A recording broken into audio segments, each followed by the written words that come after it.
Thank you for having me. I was like furiously typing notes on that last session. So many gems.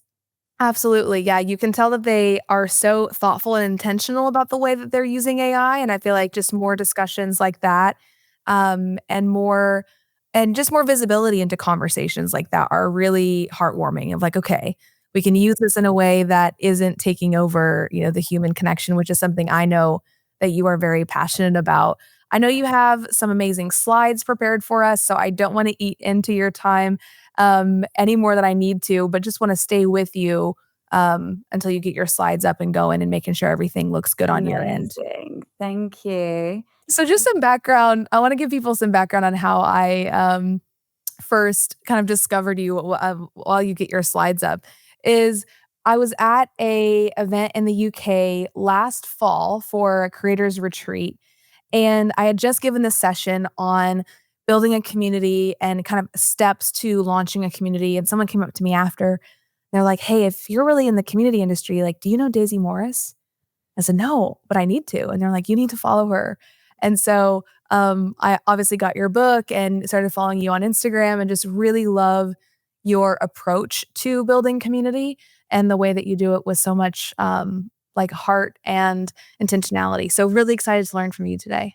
Thank you so much. And that is the power of community, which we'll talk about today: word of mouth, passing the mic, and referrals. And yeah, really shouting out the people in our network. So I love that story. And thank you. Yeah, I'm of just course. checking that you can see my slides full screen when I click through. I can't. So I see them and then right now it's just your profile photo. Oh, how strange. So I see them like I see them right there, but I think whenever you maybe go into presentation mode for some reason, Ah, it might be just bugging. yeah. Does this work when I Yeah, flick I can through? see them. I can see them perfect. Fab. Should we roll Yeah. with this? Take it away. Awesome. Okay. Thank you so much for having me. And thank you so much, everyone, for joining. I was so inspired and so refreshed when we had this conversation about the topic of community. And it's so great to see that businesses and entrepreneurs and creators are really taking a topic that ultimately is centered around human connection and building a sense of belonging more seriously. And it's something that in 2026, we're going to see so much more of, and we're going to see this space evolve. So I'm so excited to be sharing some of these more tangible takeaways with you today, some case studies, and some insights into how you can actually start to build a more meaningful and purpose led community that drives advocacy and ultimately a sense of belonging. Just to really quickly introduce you to myself and who I am, my name's Daisy. I'm the founder of The Selfhood and also the author of Community is Your Currency, which is a 10-step guide that teaches people how to build meaningful and purpose led communities that really focus on human connection and a sense of belonging.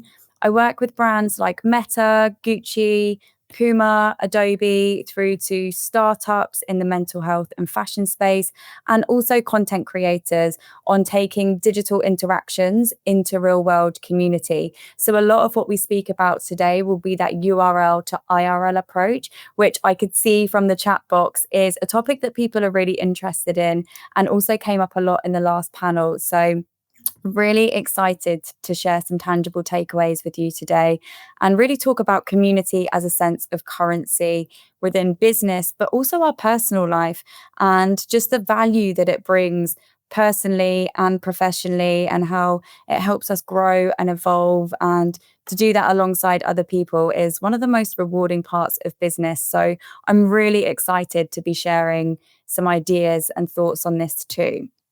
So, before we dive into some of the things that we can start to apply within our own business and within our own communities, I just want to talk about what's currently happening in the landscape. So, I would love to see in the chat if anyone is feeling this kind of shift that's happening on social media as we start to kind of move away from this more algorithm based sense of sharing and leaning more into offline conversations. talking in the DMs, WhatsApp groups, and these more kind of intimate spaces that facilitate conversation.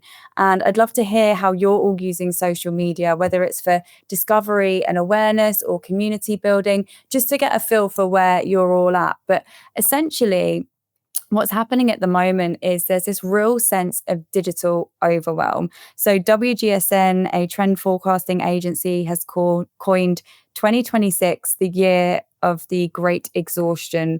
Creators are burned out, brands are having to become content machines, and people are feeling overwhelmed by the online space. So a trend we're really starting to see come to life in the community, and especially the content space, is the idea of social media. So this is something that we predicted in January last year, and we're now starting to see really come to life. So this is things like threads, messaging apps. Obviously, Circle can facilitate these kind of conversations too, where we're going for less of a broadcast approach and more of a facilitation approach. So this is less about me and more about we, and how we start to invite community and how we start to invite conversation through our content and through our channels. And we'll start to see this translate in how people show up within their content.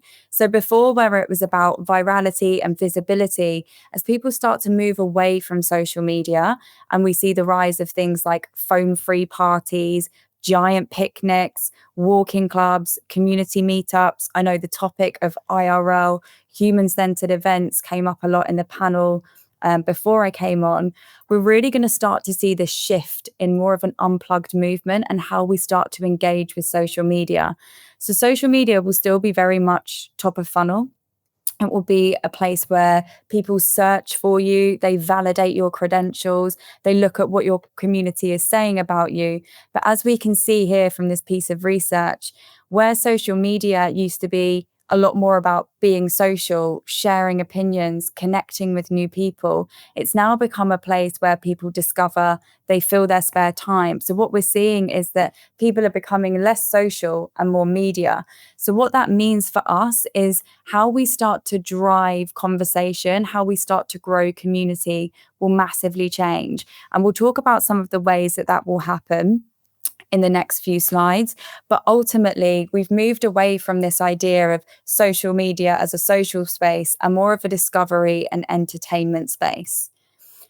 So when we look at how this shifts in terms of behavior, I am a prime example of someone who is using social media as a vehicle to grow my awareness, grow my audience, but essentially migrate people away from traditional apps into what I'm calling intimate spaces. So things like Discord, things like WhatsApp, obviously Circle has amazing messaging apps as well. We're seeing that people are becoming more aware of their digital footprint. So the idea of outbound engagement and outward engagement has massively declined. And again, I'd love to know if anyone else is feeling this.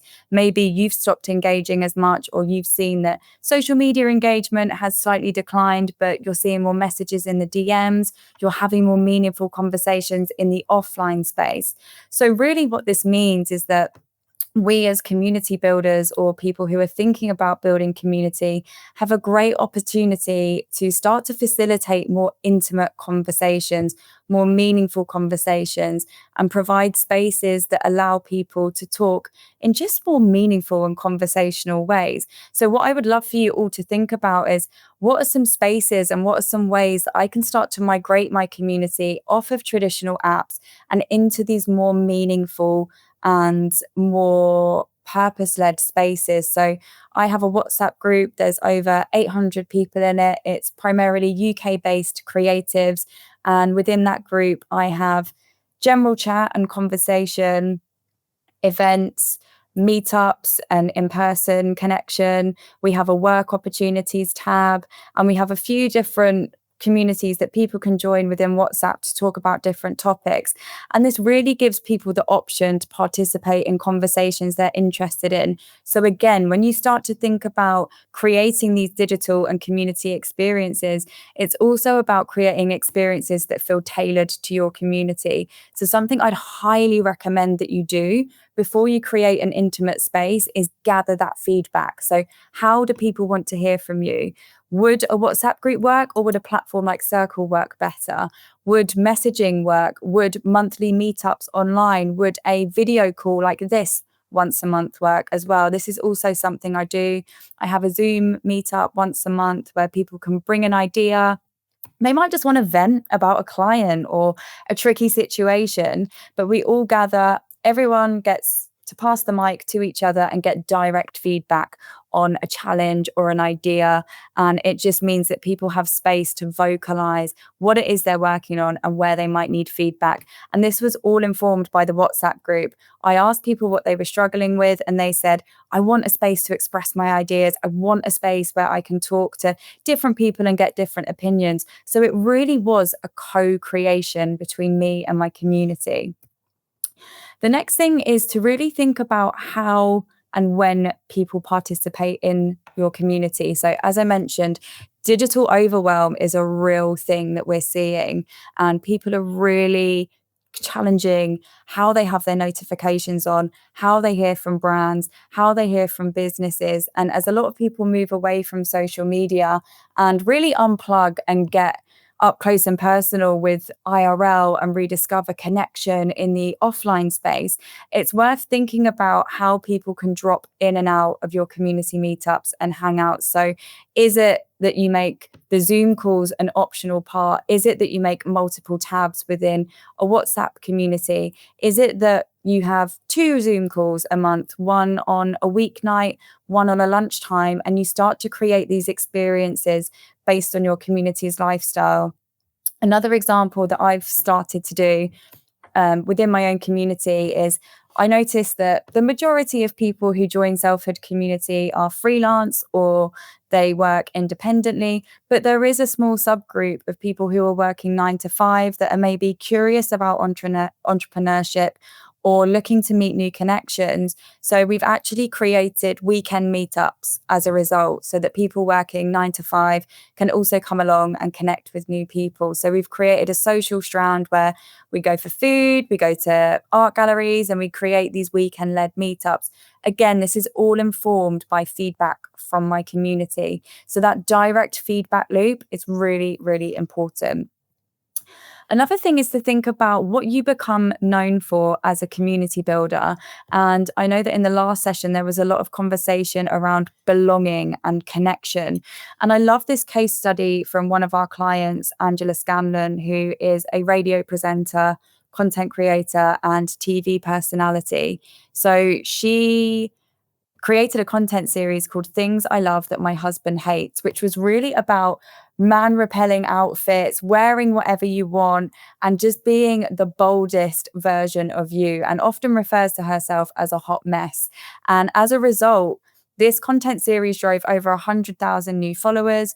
We had loads of DMs from people saying, I would love for you to create events for women. I'd love for you to create meetups for women where we could come together, wear our most flamboyant outfits. And that's exactly what we did. We listened to the community feedback, and now we've created a walking club where women can meet once a month. They come along, wear what you want, be what you want, show up as your most authentic self. And that was really a organic evolution of this content series into an in-person event, which was really guided by the community. So you can see here from these case studies, there's a real theme of co-creation, and a real theme of listening to what people say and allowing them to be part of your bigger picture and allowing them to be part of a purpose. So I just want to talk about how community has evolved and how we bring people into the community journey. So quite often I'll go onto a website and I'll see that they say, welcome to the community, or sign up to the community, the first time I land on a website or the first time their email pops up. And it kind of frustrates me because I'm like, this isn't a community, it's an ad funnel essentially. So yes, email marketing and ads and PR are a great way to bring people into that community journey. But just because they're on a mailing list, just because they followed you, just because they have landed on your website, it's a big assumption to just assume that they want to be part of your community. So I just want to talk a bit about how that funnel has changed. So hopefully you can start to think about some of the ways that you really bring people onto that journey. So at the beginning, we have discovery, which may come via search on social media, PR, or better yet, the real marker of community advocacy, word of mouth. They may see your brand or your content across multiple touch points. At this point, they might ask around about you, check out your tagged content, see what your UGC looks like, see what people are commenting on your posts or the reviews that you have on your testimonials.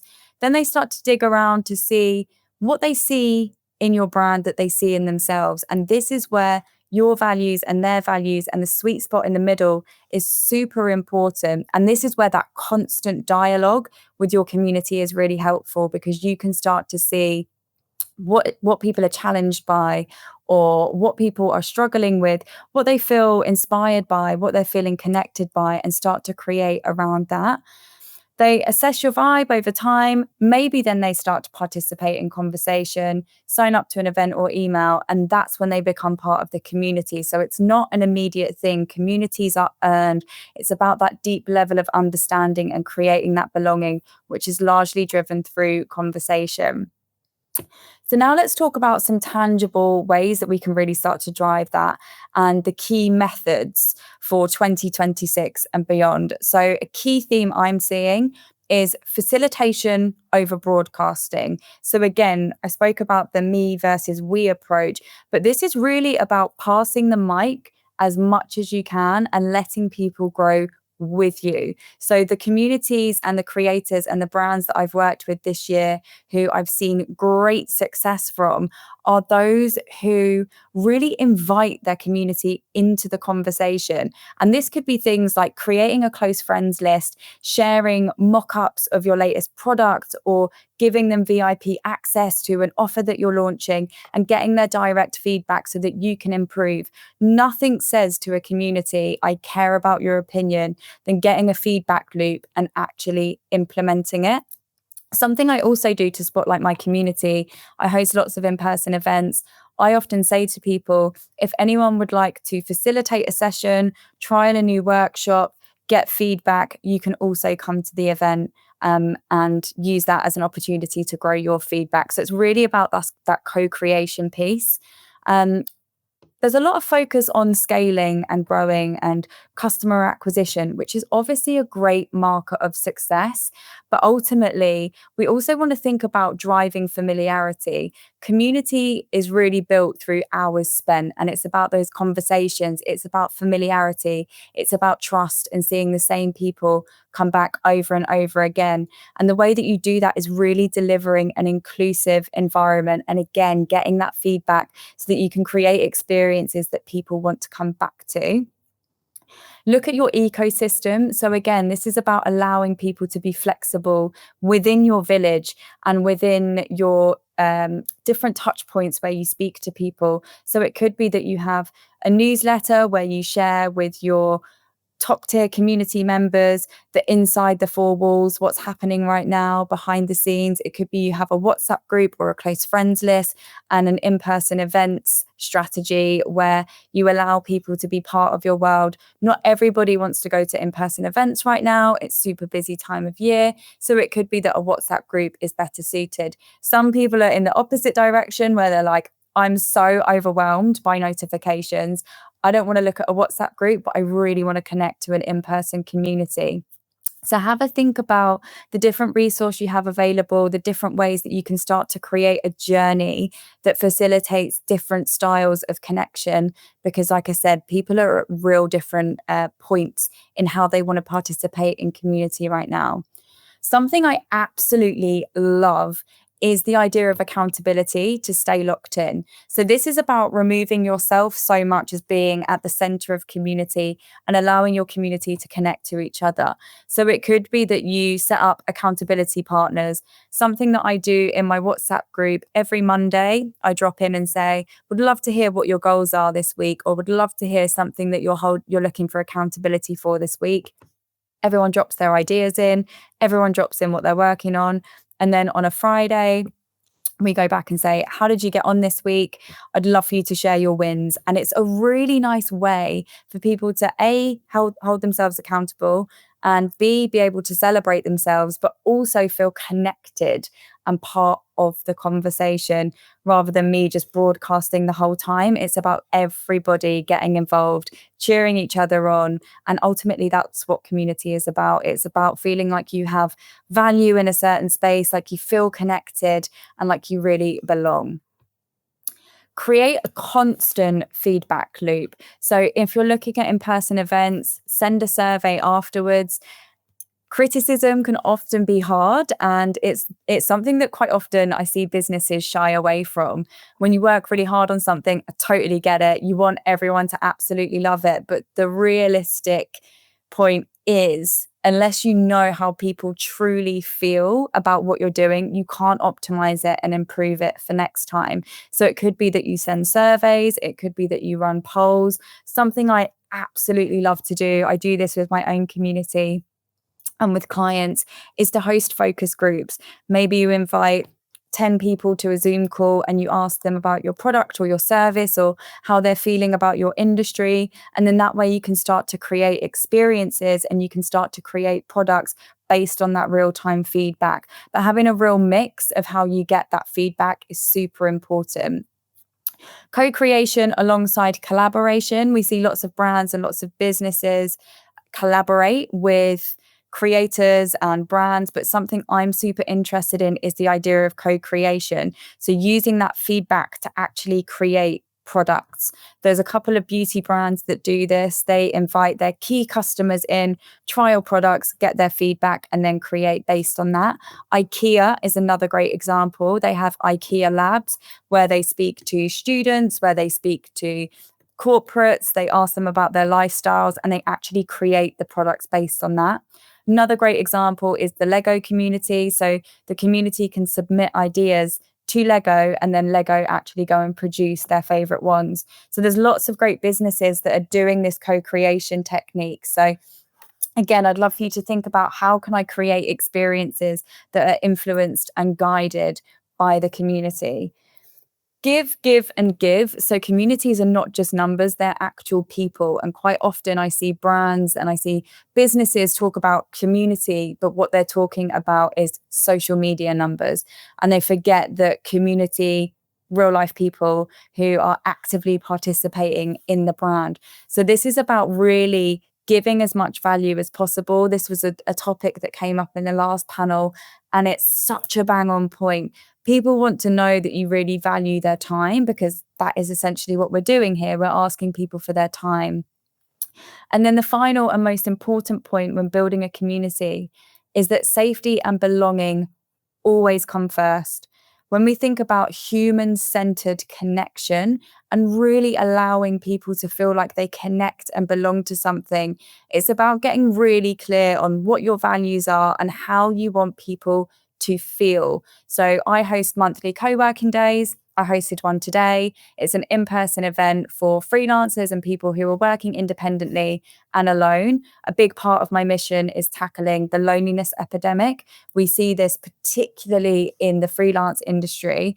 And before those days come up, I send out an email with what to expect and where they can find me if they're feeling uncomfortable or nervous, because let's face it, loads of people, I still do. I've been doing this for 7 years. I still feel quite nervous when I go to networking events and meetups. So I always say to people, if you're feeling nervous, email me. I'll meet you on the day before.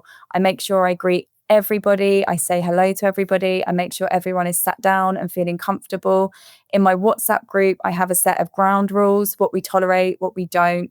People are removed immediately if there's any hate speech or rudeness. So get really clear on how you want people to know that they belong. It could be that you have community guidelines. It could be that you have community ground rules that you share before events and in the online space, but letting people know that they are safe in your community, moderating these channels. So again, if we've spoken today about intimate spaces and WhatsApp groups, and maybe it's Circle where you invite people into conversations, but ensuring that you realistically have the resource to safeguard and make sure that people feel safe in those spaces.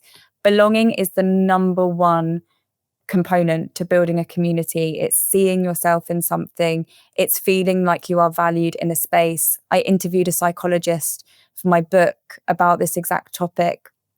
And community is a core part of the need for human survival. Without community, we don't feel like we exist. Our purpose is decreased when we don't feel connected to community. But the number one part of community is really that sense of belonging.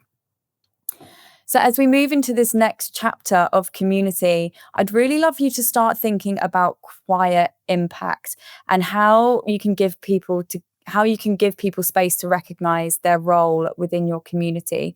So I'm speaking to lots of people at the moment who feel a bit disheartened because social media engagement is down and things weren't the same that they were in COVID and things are changing all of the time. But I love this idea of quiet impact. So these are the conversations that you have behind the scenes, the emails you might receive, the DMs you get, the WhatsApps about your product or your service or how great your event was. I would love for you to screenshot these and create a smile file in your phone, or maybe it's a note section where you can really start to think about the value that you bring as a community builder, as someone who is facilitating these spaces. It's a lot of energy. It's a lot of work. And quite often we're the only ones that are giving ourselves a pat on the back. So really take the time to think about your quiet impact and notice the sentiment that people are providing about what it is that you do. Look for any patterns. Are there any kind of key phrases they're saying when they talk about the community or the experiences that you create? And then you can start to use that to fuel what you do in the future, but also really recognize the hard work that you're doing. So before we move into questions, we'll do a quick recap. So 2026 is really about less broadcasting and more conversing and giving people the opportunity to participate in conversations. It's about creating blended touch points for these human-centered experiences. So catering to changing behavior. How are you looking at discovery so new people can discover your community? How are you hoping to nurture people? And how are you hoping for retention? Remembering that those repeated faces and having the same people come time and time again, that's how you build familiarity and that's how you build connection. That's how you get to be the connecting thread that unites people, and it becomes less about me and more about the we. That co-creation piece. So how are you passing the mic and giving your community the chance to build alongside you and not just broadcasting at them, really giving them an opportunity to be within your world? And those direct feedback loops that we so often shy away from, but are so important. So giving them that opportunity to build with you, but through that feedback loop. So before we move on to questions, I would love for you all to just spend 10 seconds just having a think about what's one thing from today that you could implement. Maybe it's you start to think about your intimate spaces. Maybe it's you start to think about the retention and how you bring the same faces in. Maybe it's that you start to think about a repeated format or a series that you become known for, or an offline space. It could be a feedback loop or a form of co-creation, but one thing that you could go away and implement today. And I'd love to see it in the chat as well if you've had an idea or something that you're going to take from today. So if you'd like to connect, I'm on Instagram. That's where I primarily hang out. But yeah, I hope that was helpful. I think we do have time for some questions. So I will. Yes, I'm back. That was so great. Thank you so much. I love how intentional your presentation was, and there was also lots of love for your slide design as well. Yay! Very on brand with the color scheme and the cakes. We love a cake. Yes, absolutely.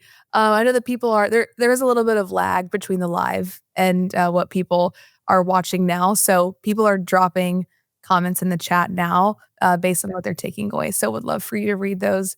Okay, so some questions that I think is a great place for us to start. I'm going to spotlight this. So giving people the space to drop in and out of the community is a recurring theme in this session and also in the summit.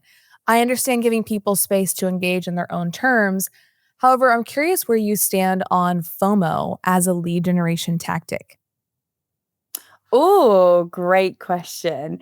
I think people will naturally feel FOMO when you start to share the value. So I know that certainly a sentiment I'm seeing within my own community is this real feeling of like a bit of overwhelm with overdoing sales messages and being a bit spammy. But I think your community is your best testament. So for me, for example, just to put this into practice, I have co-working days that sell out every time, and the cakes are actually kind of the thing that sell that for me. People take pictures, which generates awareness. So if you can create these community touch points or these shareable moments and let community be the advocacy piece for you, I think actually the proof of community is the FOMO in itself. If you can create experiences that people really want to advocate for, you're naturally going to create that FOMO anyway.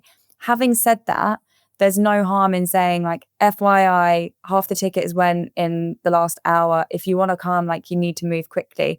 I still do that because I genuinely don't want people to miss out. So I think as long as you don't overdo it, but you also really focus on this advocacy piece, that's where people will naturally feel inclined to link up and want to run to the checkout anyway. So yeah, I think it's about having a bit of a balance there. Something I want to double click on is that the FOMO is actually real. Like it's not manufactured FOMO, it's Mm, real urgency. And so when half the tickets have sold out, it's really looking at FOMO more like social proof and like, mm, hey, this is what the community is sharing, or half the tickets are gone, or we only have a couple spots left. It's your community raising their hand and saying, I want this, and there's only a little bit left. It does create natural FOMO, but it's coming from a place of social proof, which I think is really powerful, and something to kind of think through. How do you focus on that versus sometimes mm. people can fake urgency, which is always tough in marketing. So, next question for you, Daisy, is from Donatella. And they were wondering, how do you distinguish community building from audience building or marketing in the context of building branded communities? I love this question, Donatella, and I actually have a whole chapter in my book about the difference between audience and community. Can you So, maybe share your book, the title of your book too? yes, it's called Community is Your Currency, which I'll pop in the chat. I actually have one to hand. Ooh, beautiful. I love the cover. Um, so, yeah, I talk about this in a lot of detail in my book. So, for me, an audience is a one-way dialogue that you have with an individual. So you might see that they are replying to your comments, they might be replying to emails, they might be in the DMs, but it's essentially a one-way dialogue. A community is advocacy and it's about facilitating conversations that you are placed within, but you are essentially building connection and you are building that sense of belonging. So a community will go to their in-laws' house, tell them about your amazing product. They'll go to the pub, speak to their friends about you. They kind of do the marketing on your behalf. So audiences are super important because they essentially go on to become community. And it's really important that we think about the community journey. So in the book, I talk about lingering linders. So they're people who are maybe like on the sidelines, have heard about you, but they're not quite in. And then you have your diehard Dennises who are like on the waiting list for all of your events. They love what you do, but there really is a migration piece that happens where you take them from that point of discovery into nurturing. But the difference between audience and community, like I said, audience is that one-way dialogue.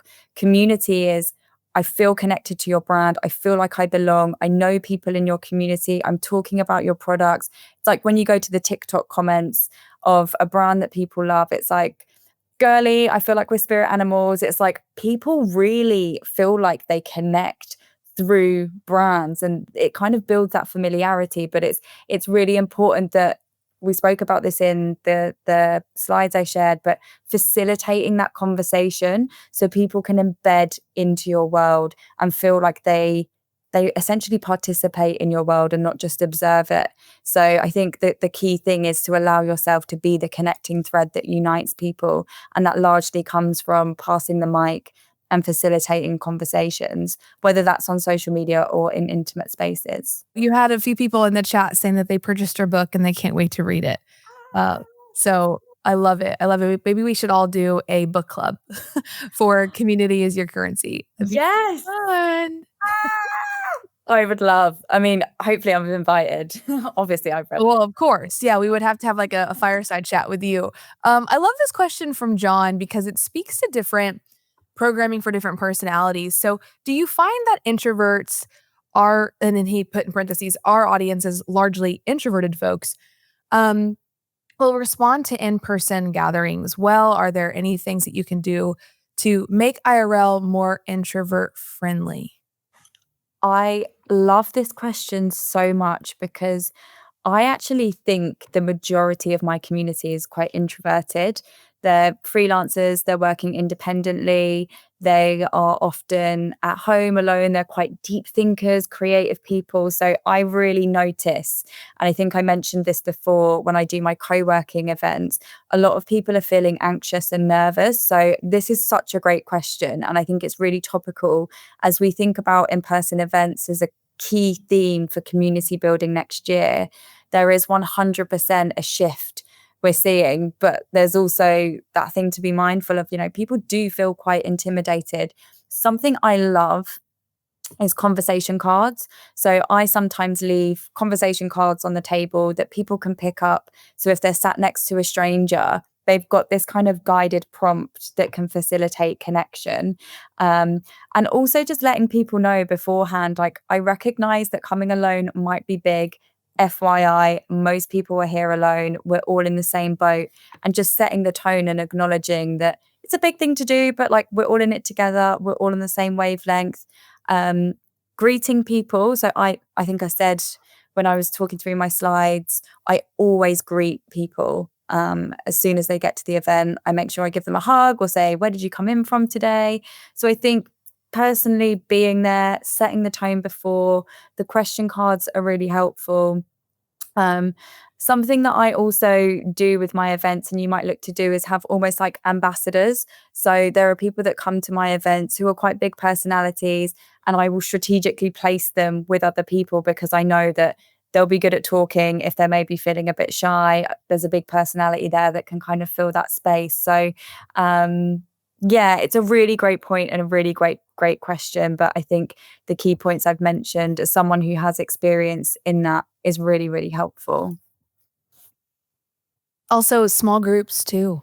Like Mm. introverts typically tend to thrive in smaller group settings. So, can you take a conversation card and say, go find 2 or 3 people to, have this deeper conversation with and kind of spark Totally. that? But sometimes people don't feel comfortable sharing in a group of 10, 15, 20, and so on. So, even smaller groups can help. I love this question from Joseline. This is more about your experience, Daisy, as a kind of community expert.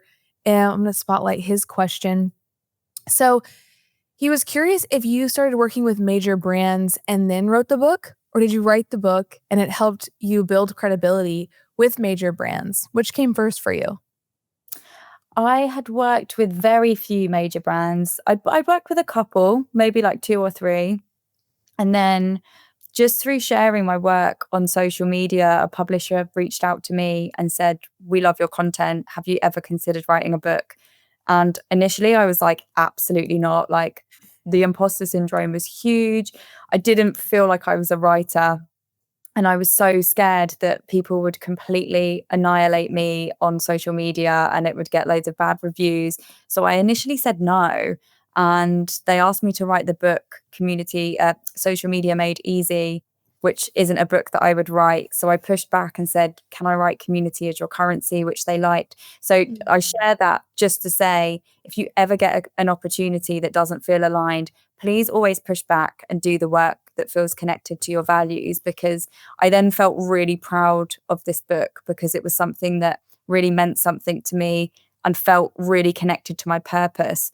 And then as a result, brands started coming to me, booking me for talks about community, wanting to partner on events, work on consultancy projects. So yeah, it was kind of like a couple of brands, but the book has been such a huge catalyst for opportunities.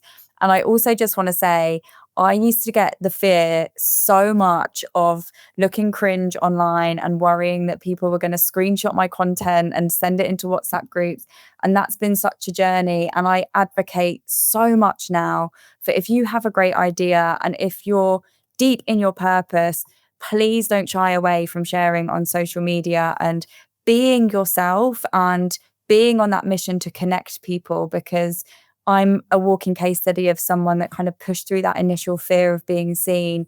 And I now feel like super grateful and super blessed for the opportunities. So please always believe in your source, believe in the magic, and push through and do the scary thing. I love that. Thank you so much. I greatly appreciate you being here. You added such soul to this summit, and I know that a lot of folks resonated with your presentation. So thank you so much. And I hope if you aren't familiar with Daisy's work, please go buy her book. Uh, I'm gonna drop the link to the chat in the chat one more time, just in case it's gotten lost, because I know that there's the chat is always quite active. There it is. Daisy, thank you so much for being part of today's summit. You were fantastic, amazing to work with, and I hope you have a great rest of your evening. Thank you so much.